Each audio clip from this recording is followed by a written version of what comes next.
Os colaboradores e amigos do Ministério Jimmy Swaggart convidam você a se unir conosco nesta hora de culto e louvor, quando Jimmy Swaggart vai proclamar com ousadia a mensagem do poder de Jesus para mudar vidas. Sometimes gently sing. Senhor, Deus de Abraão, de Isaque e de Israel, esta é a segunda vez que isso se diz numa oração. Fique hoje sabido que Tu és Deus em Israel e que eu sou o Teu servo e que segundo a Tua palavra fiz todas estas coisas. Responde-me, Senhor, responde-me para que este povo saiba que Tu, Senhor, és Deus e que a Ti fizeste retroceder o coração deles. Então caiu fogo do Senhor e consumiu o holocausto e a lenha e as pedras e a terra e ainda lambeu a água que estava no rego. Eu quero tirar o meu tema da parte final desta passagem. O fogo caiu. Elias. A Bíblia não diz muita coisa sobre Elias. Eu já notei que ela não fala muito sobre os profetas. Diz somente Elias o tesbita. E naquele dia ele enfrenta aqueles 450 profetas de Baal. E ele anunciou a Israel, ao inferno e ao mundo: o Deus que responder por fogo é Deus. Aleluia. Vejamos o que Elias fez. A Bíblia diz que antes de tudo Elias foi consertar o altar que estava quebrado. É uma coisa estranha. Deus deu ordem que devia haver só um altar em Israel, que devia estar em Jerusalém, que devia estar no templo, e nenhum outro altar devia ser erguido na terra. E a razão de outros altares serem levantados foi que Acabe não queria um altar em Jerusalém para Deus. E assim, quando ele achou ele o destruiu. E a Bíblia diz: Elias então restaurou esse altar quebrado. E esta é a primeira coisa para a qual eu quero chamar a sua atenção. E peço que Deus me ajude a esclarecer isso. Esta é a sementeira do cristianismo. É a sementeira dos metodistas do passado, batistas, presbiterianos, episcopais, luteranos, de todos os pentecostais que já viveram. E eu estou falando agora da sua sementeira. Talvez se afastassem, mas este é o alicerce da nossa fé. Do que você está falando? Deus quer que renovemos o altar do nosso coração. Esta é a antiga mensagem que traz você de volta ao Calvário. O que é um altar? Ele restaurou o altar, era um altar de pedras e tudo mais, mas nós estamos na nova aliança agora, mas o princípio é o mesmo. Deus quer a reparação do altar da sua vida. E para que é o altar? É para morrer nele. E o que deve morrer nele? O que deve morrer nele? O que deve morrer nele? O eu, feio, fedorento, podre e depravado eu. E ele tem de morrer. Ele tem de morrer, ele tem de morrer. Eu estava na Califórnia há pouco tempo e estava orando certa manhã e eu disse: Deus, eu estava abatido. Eu disse: Senhor, Tu me falas para dizer certas coisas, mas o fato é que, eis o resumo da minha oração, algumas dessas coisas são duras. Meus irmãos não entenderão. Tive uma mensagem para os católicos e procurei entregá-la. Posso ter tropeçado, mas fiz o melhor que pude. Tive uma mensagem para as denominações e fiz o melhor. Posso ter tropeçado, mas procurei fazer o melhor. E agora me dás uma mensagem para o mundo pentecostal. E ele disse: eu falei que ia ser difícil, não é? Eu disse: sim, Senhor, mas não me dissesse que ia ser tão difícil. Oh, gente, vou ter de ser bastante franco e parece que tudo ficou ruim. Eu não disse tudo ficou melhor, eu disse tudo ficou ruim. E eu estava lá orando e chorando e Deus me disse: você tem coragem de dizer? Eu disse: esse não é o problema, Senhor. Se eu tenho coragem, a questão é se eu vou estar vivo depois disso. Mas eu continuei orando e disse: Senhor, vem ajudar-me. Eu te rogo, eu te imploro. Esta é uma oração que eu tenho feito vez após vez, com lágrimas, a 1h da madrugada, 3h da madrugada, nas mais diferentes horas do dia ou da noite, vez após vez. Ajuda-me a não dizer o que não queres que eu diga. Não me deixes pregar na carne. Não deixes o eu entrar. E Deus, como pode alguém clamar, orar, chorar, rogar e não achar Deus? Mas acontece. Quero dizer de novo: como pode alguém orar, clamar, interceder, lutar, buscar a palavra de Deus e deixar de achar Deus? É o que eu estava pedindo. O Senhor então me falou e disse: eu vou lhe dizer como pode ser feito. Ele disse: há muitos tronos na vida do homem. Eu sempre pensei que era um só.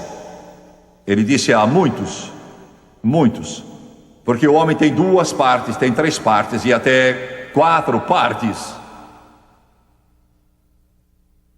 Ele disse: há o trono da sua espiritualidade, o trono das suas finanças, o trono do seu lar, o trono da sua ambição. Ele me deu a lista toda e disse: em todas as áreas eu posso ter domínio, mas pode haver uma área em que eu não domine. E é essa área que falta aos meus pastores. Porque Satanás os ataca por esse lado. E os meus joelhos estavam tremendo. Comecei a me examinar com temor e tremor e com muita sinceridade. Jesus está no trono de todas as áreas da minha vida e ministério. Vocês estão me olhando e eu estou sendo o mais sincero possível, mas não vou lhes contar o resultado dessa oração. Não contarei por quê.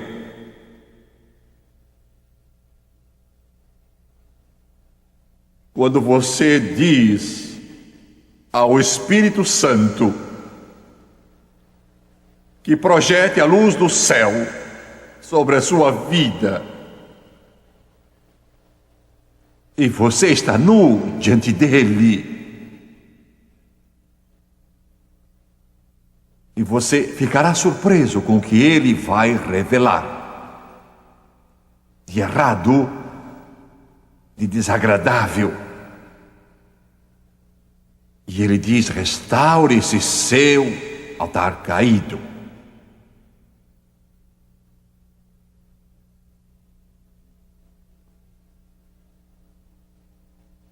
Estão me ouvindo? Estão ouvindo?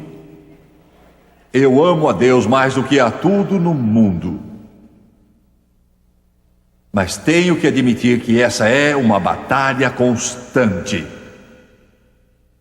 24 horas do dia, 7 dias da semana, sem um minuto de trégua sequer. E há ocasiões em que penso que não vou conseguir, que não posso fazer o que ele pede.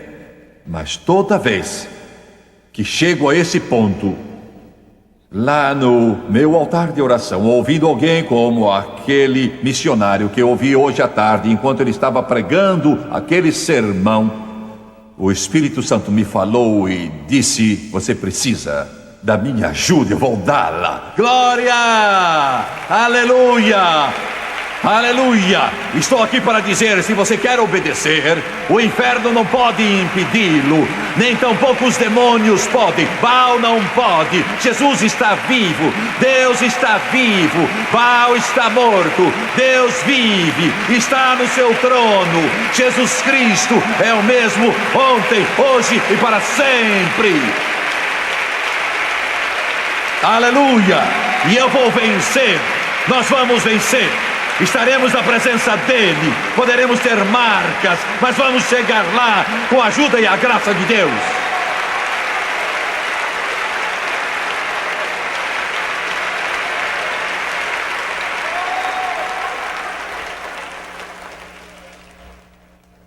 Glória a Deus. Aleluia. Aleluia. Glória ao Cordeiro. Marchamos para Sião, a nossa muito linda Sião. Marchamos para Sião, a nossa muito linda Sião.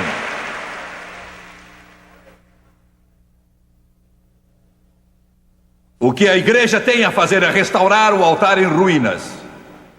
É o que as igrejas precisam, é o que os coros precisam, é o que os diáconos precisam, é o que os evangelistas precisam, é o que os pastores precisam. Restaurar o altar em ruínas. Aleluia.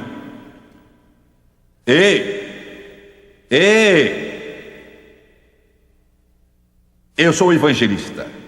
Vocês sabem disso. E sempre tive um problema com isso. Quando o povo chega, eu quero impor as mãos para resolver logo. E às vezes acontece assim. Eu creio na imposição de mãos, mas esta é a minha natureza. Quando vejo almas virem com um problema, não sei do que precisam, eu quero logo resolver o caso. Sou evangelista. Se está no hospital, vou impor as mãos e orar, mas não me peça para ir de novo. Eu espero que se levante da primeira vez. Depois é com o pastor. Os evangelistas só agem uma vez. Pois bem, eu espero que fiquem curados logo. Eu tenho orado sobre isso. Porque quando a pessoa vem, eu sei que o Espírito Santo está agindo, eu sei que Deus está agindo, eu sei que o Espírito de Deus está trabalhando. Ele vai operar em alguns hoje aqui, porque Ele sabe qual é o seu problema. Viram? Mas eu tenho algo a dizer. Talvez isso não aconteça logo. Não estou falando sobre salvação, estou falando de vitória. Pode custar lágrimas. Pode ser até penoso. Pode custar algum pranto. Talvez custe algumas noites sem dormir. Não é que o Espírito Santo precise de tempo, mas leva tempo para Ele operar em nós. O escultor não trabalha com o cinzel e de repente aparece um cisne lindo. Eu não pareço um cisne? Mas ele trabalha com seu cinzel e leva muito tempo. E às vezes ele tem de jogar fora e começar tudo de novo. É um segredo que você precisa entender. Às vezes está quase concluído e se racha. E às vezes você pensa, consegui. E Satanás chega e derruba você de costas. Então ele diz, não adianta. Mas o Espírito Santo, ele não nos abandona. Ele toma você de novo e começa a usar o cisel. Aleluia! Glória! Aleluia! Graças a Deus por isso. Graças a Deus, sim. Ele não desiste até que apresente você como obra completa perante Deus. Meu Deus, eu sinto isso. Vocês me entendem, irmãos? Se você trabalhou e chorou e orou e o diabo disse, você não tem jeito. E ele diz, você está pior hoje do que estava há 5 anos. Glória. O Senhor vai fazer um novo molde. Ele não desiste de você. Ele jamais irá desistir de você. Já os vi arrancados no abismo. Ele não desiste de vocês. Não pode desistir de vocês. Glória a Deus. Ele não desiste, ele não desiste. O céu diz, não larguem, fiquem firmes até que tenham terminado pela minha graça e meu amor.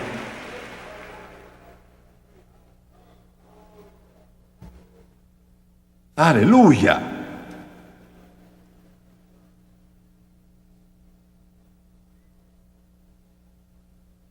Você sente isso? Alguns chegaram aqui abatidos. Você disse, eu vou desta vez. Eu vou para essas reuniões com Jimmy Swaggart lá em Baton Rouge e vou aguentar os mosquitos e a umidade. Se não conseguir, desisto. Não faça isso. Você não desiste. Porque o Espírito Santo não desiste. Ele é o enviado do céu. Glória a Deus, ele não desiste. Glória a Deus, aleluia!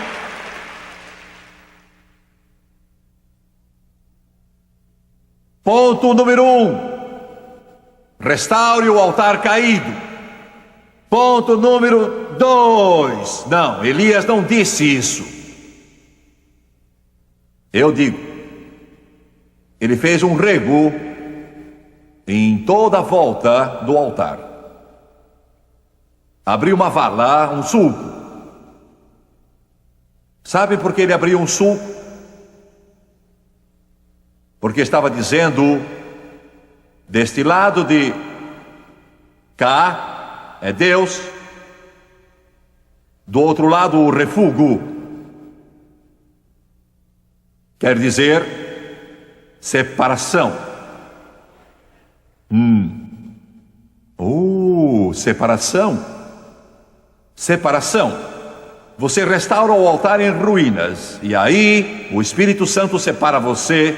Eu falo muito no Espírito Santo, mas ele é aquele que me ilumina, o Espírito Santo. Ele é Deus, e eu vou continuar falando no Espírito Santo.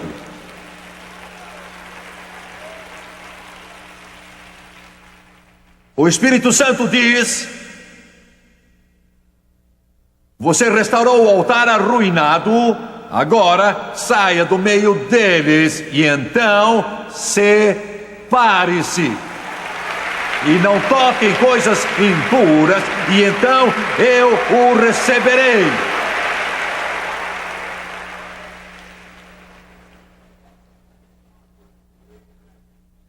Mas há igrejas que têm uma porção de regras. São igrejas amarradas ao legalismo, e elas se atrapalham. Não temos regras para entrar em nossa igreja, senão uma regra e somente uma. Alguns não gostam disso.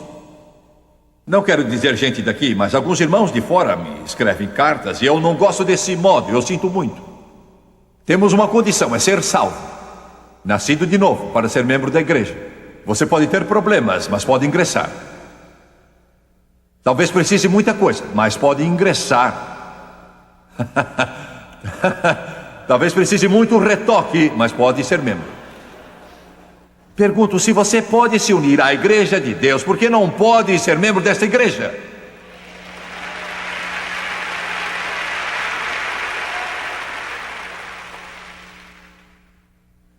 Vocês estão entendendo?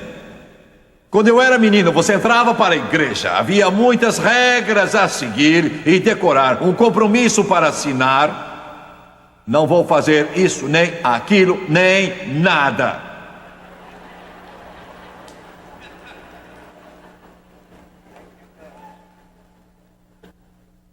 Era uma lista bem longa, eram regras que não acabavam. E isso me perturbava. Eu não gostava disso. Porque você acaba tendo uma igreja cheia de hipócritas. Viram? Mas esperei. Se a pessoa está dentro, nós podemos ajudá-la. Entendem o que eu digo? Mas quando se trata de líderes, quando é o regente do coro, quando se trata dos membros do coro e ficamos sabendo, quando se refere aos membros da igreja, a coisa é outra. Se eles não tiverem uma conduta exemplar, então, fora, rua.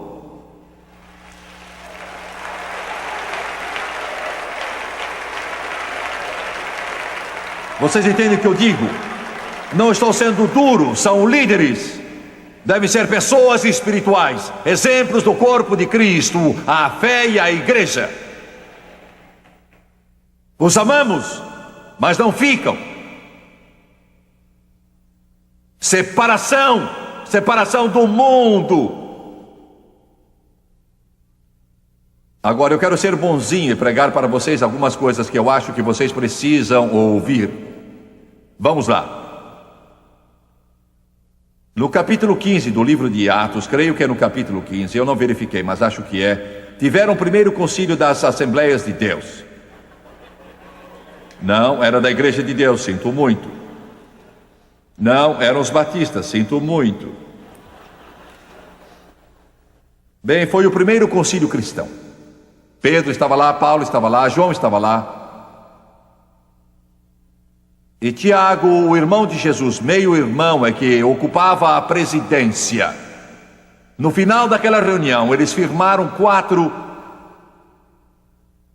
princípios, se quiserem chamar, chamem regras. 4 regras. Se puder me lembrar, uma delas, a primeira era não comer nada oferecido a ídolos. Segundo, não comer nenhuma carne sufocada.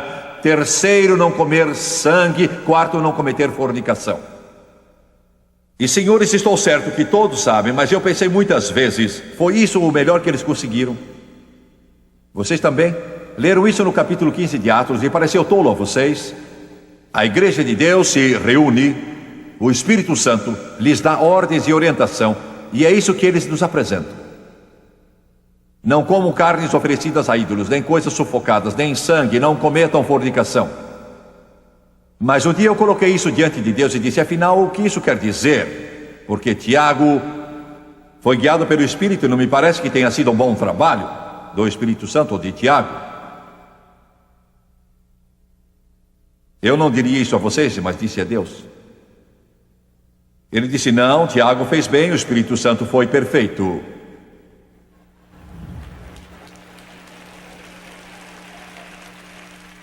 Não é meu irmão, nem minha irmã, mas sou eu, Senhor, aqui precisando de oração. E eu não vou tratar de todos eles, só digo isto, estas 4 coisas cobrem por completo a raça humana. Vou tratar só da primeira, preciso correr porque aquele relógio lá está maluco.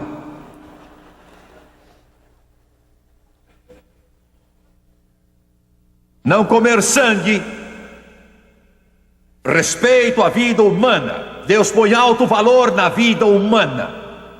Por isso o aborto é tão condenável. Não comer nada sufocado, carne com sangue nela, porque isso tipifica o Calvário. O sangue, a vida está no sangue. E vocês sabem o que é fornicação, ainda que alguns pareçam não saber hoje em dia. Mas é da primeira que eu quero tratar, e é esta. Não comam carne oferecida a ídolos. E eu pensava, Senhor, isso não se aplica a mim. Há 2000 anos atrás, não sei do que estavam falando, mas agora isso não se aplica a mim, não temos ídolos. Mas aí eu aprendi o que era.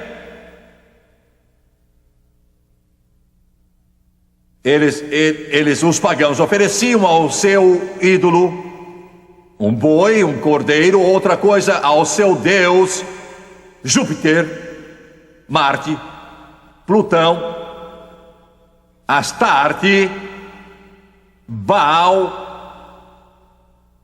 Ísis e assim por diante. Atrás dos ídolos havia espíritos maus. Viram? E os pagãos criam que, quando comiam daquela carne, se ela estava no mercado, alcançava alto preço, porque eles achavam que quando comiam esta carne, eles estavam tendo comunhão com esse espírito. Entenderam?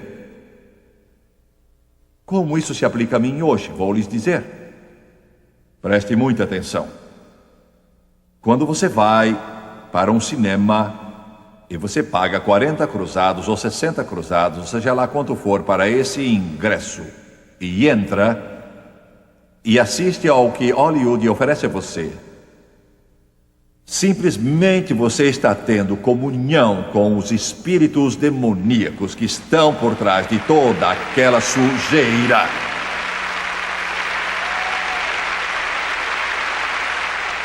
Você realmente está tendo comunhão com demônios. Ouviram-me? Entenderam? Estou falando de crentes. Como beber o cálice do Senhor e do diabo. E quando você gasta o seu dinheiro para assistir a um concerto de rock e ouve esses roqueiros com todas as forças do inferno que estão atrás deles, você tem comunhão no espírito com essas forças do inferno. Quando você compra esses discos, está me ouvindo? Você está me ouvindo? Ainda está acordado? Você me ouve? Senhora, quando você se apresenta aí vestida de um modo provocante ou indecente, sim, os tempos mudam, mas a lei de Deus não muda.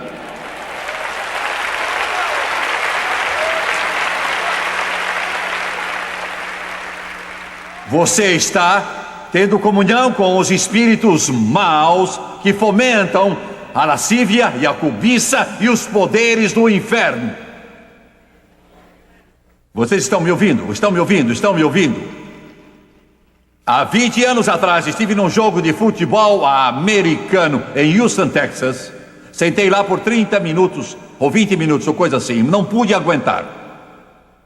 Bebiam por toda parte. Estavam bêbados ou tocados. O ar estava cheio de palavrões e imprecações. Era o primeiro jogo de futebol americano que eu assistia e foi também o último jogo profissional que eu vi. Alguns de vocês dirão, mas Jimmy Swaggart, você está mexendo comigo. Eu sinto muito, mas eu preciso dizer o que Deus me manda dizer.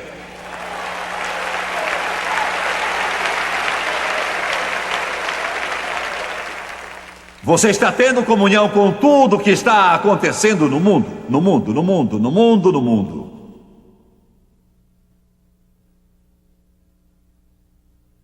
Ódio, inveja, ciúme, maldade, cobiça, luxúria, lascívia, paixões.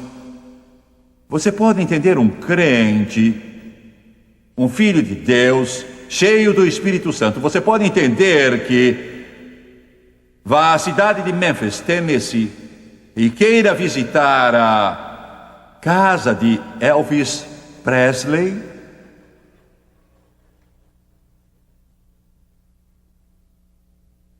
Você está me dizendo, Jimmy Swaggart, que isso é pecado? Não é pecado, é só estupidez.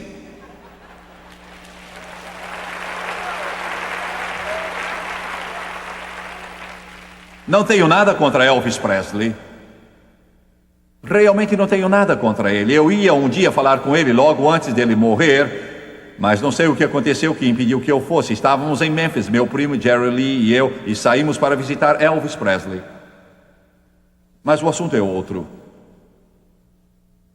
Mas o fato é que o mundo é mau, é podre, sujo e imundo, além do que se pode imaginar. Por que o Filho de Deus havia de querer ir ao mercado e ver esse pedaço de carne pendurado, com um rótulo nele, dizendo que tinha sido sacrificada aos ídolos? E por que quereria esse pedaço? Por que você quereria? Você que assiste na televisão, por que eu quereria? Você diz, eu sou crente, por que quereria? Há outros pedaços lá. Paulo disse, você pegar esse um por acaso, está bem? Se você está num avião e o motor para e você desce de paraquedas na casa de Elvis Presley, está bem?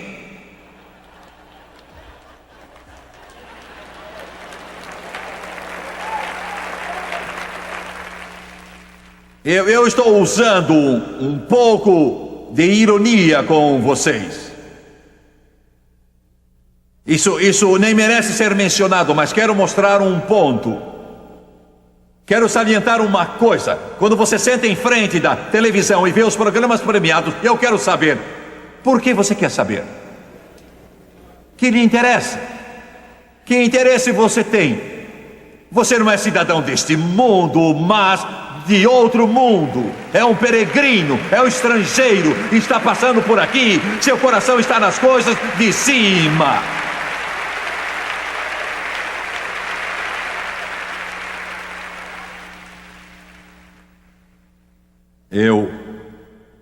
Eu tenho de encerrar o meu sermão.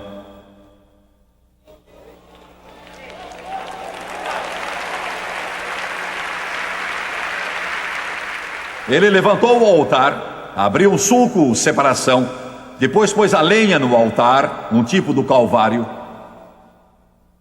Religião sem cruz é a nossa maldição. Religião sem cruz é a nossa maldição. Eu fiz a declaração. Nos Estados Unidos vai sair na televisão e vai provocar reação. Eu sei que vai levantar poeira. Vou receber cartas, vou ser atacado por muitos, não por amigos batistas ou amigos católicos ou metodistas, mas por amigos pentecostais. Porque o maior ataque contra a cruz hoje não está vindo dos modernistas, está vindo dos pentecostais. Não diga amém, não é para se gloriar. O que quer dizer? Do que você está falando? Toda vez que você vê um pastor falar a respeito de pensamento positivo, ele está atacando a cruz. Pode não saber, mas é o que está fazendo.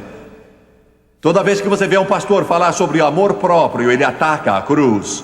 Pode não saber, mas é o que está fazendo. Toda vez que você ouve um pastor falar sobre psicologia cristã, cura interior, cura da memória e outras coisas desse tipo, ele está atacando a cruz. Está entendendo? Ouvi um pastor dizer há dias, com pastores pentecostais, a aplaudi-lo calorosamente. Diversos deles, meus amigos, e eu escrevi uma carta muito forte. O homem disse: o modo de glorificar Deus é amar a si mesmo. É mentira. É mentira. Lembrei as palavras de Jesus: quem acha a sua vida, perdê-la-á, mas aquele que perde a sua vida, achá-la-á.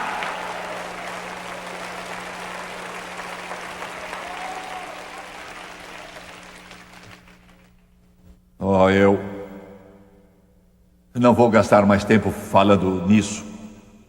Ele pôs o sacrifício no altar. A cruz não serve sem o sacrifício. Derramou água, 12 cântaros ao redor, que é um tipo de governo. Quando você vem a Deus, você vem a um governo. Um governo sistemático e regular. Mas não tenho tempo para falar disso, porque vocês estão cansados. Vou terminar com isso. Quero que preste atenção. Ele fez sua oração. Todo Israel acompanhando suspenso, 450 profetas de Baal, com o corpo ferido e o sangue correndo do corpo deles, e o céu silencioso. E o velho profeta chega e ora. Eu li a oração dele hoje, e o fogo caiu. Lemos isto e exultamos. E eu exultei por anos, pensei, isso é maravilhoso, é vitória. O fogo caiu e Deus venceu. O fogo caiu. Satanás foi pisado, o fogo caiu. Mas o Senhor me falou há pouco tempo e disse: o Senhor não ganhou a luta, o Senhor não perde as batalhas. Não é possível que Ele as perca. Ele disse: filho, quando o fogo caiu, isso não significa que Elias ganhou a vitória, ou mesmo que o povo de Deus teve vitória. Isso aconteceu, mas foi mais profundo. Quando aquele fogo caiu do céu, era a ira de Deus sendo derramada sobre a raça humana. Mas em vez da raça humana, caiu no sacrifício. E quando Elias orou, o mundo todo era culpado perante Deus. E o fogo devia ter caído sobre nós, fogo da sua ira contra o pecado. Mas Deus olhou esse sacrifício sangrento, e o céu se abalou e tremeu, e Ele viu seu Filho Jesus, que ia morrer séculos depois, e o fogo consumiu e lambeu a água, queimou as pedras e o pó. E em vez de o seu juízo cair sobre mim, e eu o merecia,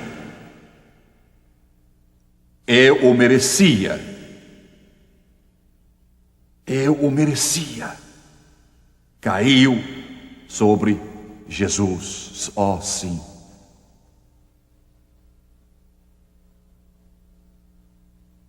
Curvem a cabeça, por favor. Precioso Senhor da glória. Aleluia.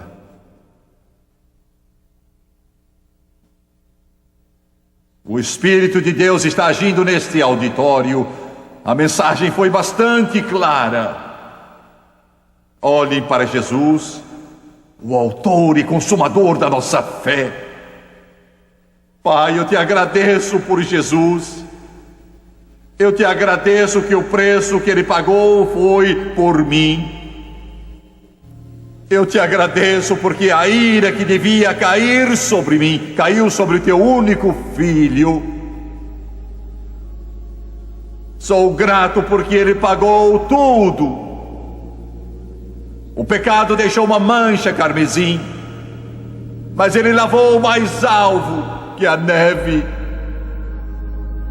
Não conheço outra fonte senão o sangue de Jesus. Curvem a cabeça, fechem os olhos. A resposta aos males da raça humana foi apresentada a você hoje, confirmada pela palavra e pelo Espírito Santo. Quantos querem dizer: Jimmy Swaggart, não estou vivendo como deveria. Preciso de Deus, porque esse fogo vai cair sobre você, se você não voltar a Deus, como caiu sobre Jesus. A escolha é sua. Quantos erguem a mão dizendo: ore por mim? Vou pedir que todos levantem. Eles vão cantar um hino agora, e ouçam bem o que eu desejo dizer nessa hora. O Espírito me diz que lhes diga isto. O fogo caiu há 2000 anos atrás, na mente de Deus caiu. Um dia caiu em Jesus. Para o que quiser, venha e beba de graça da água da vida. Mas se você não vier, o fogo do juízo de Deus cairá sobre você, e pode cair nesta hora. Oh, Deus poderá cair agora. O sacrifício está aqui. Deus olha e Ele vê a todos. Eles vão cantar. Enquanto canto, quero que venham todos que levantaram a mão, venham agora mesmo. Jesus, speak Jesus in me.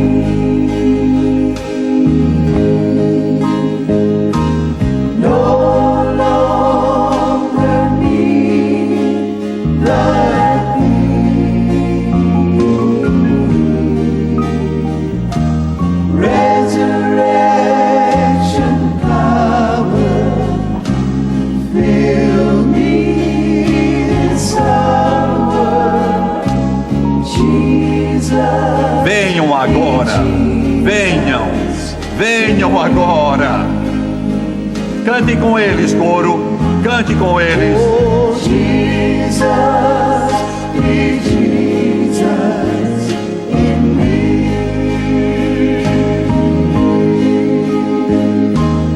No longer me, but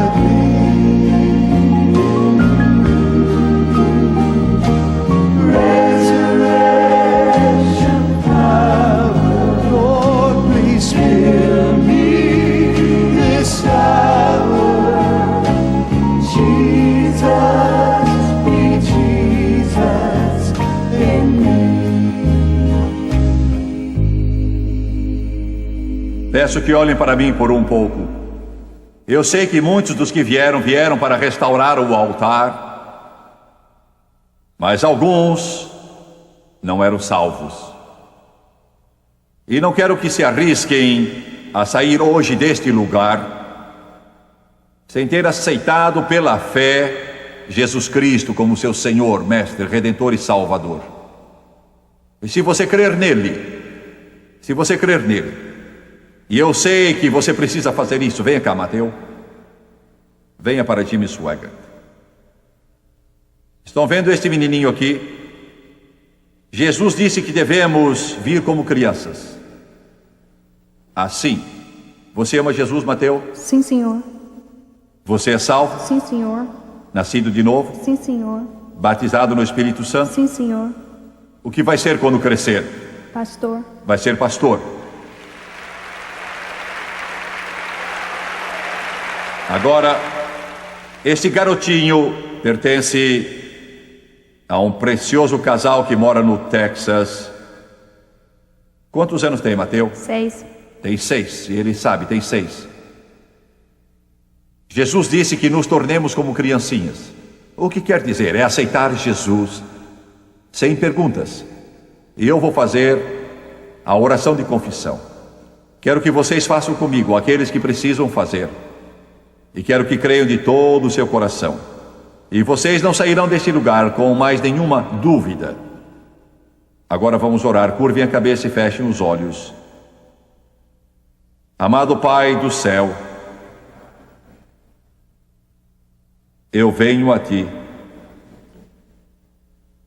em nome de Jesus. Perdoa os meus pecados,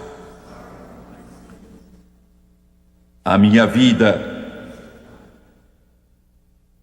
cheia de rebelião. Perdoa-me, Senhor, limpa-me e lava-me com Teu precioso sangue. De acordo com Tua palavra, Romanos capítulo 10, versículos 9 e 10. Com a boca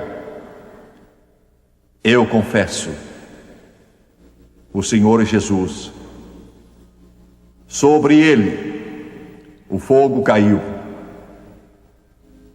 Em meu coração eu creio que Ele morreu e Deus o ergueu dos mortos.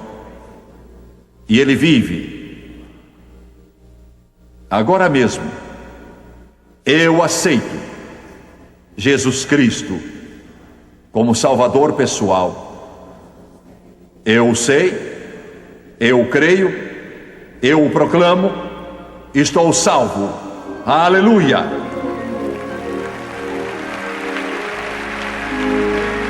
Glória a Deus. Aleluia.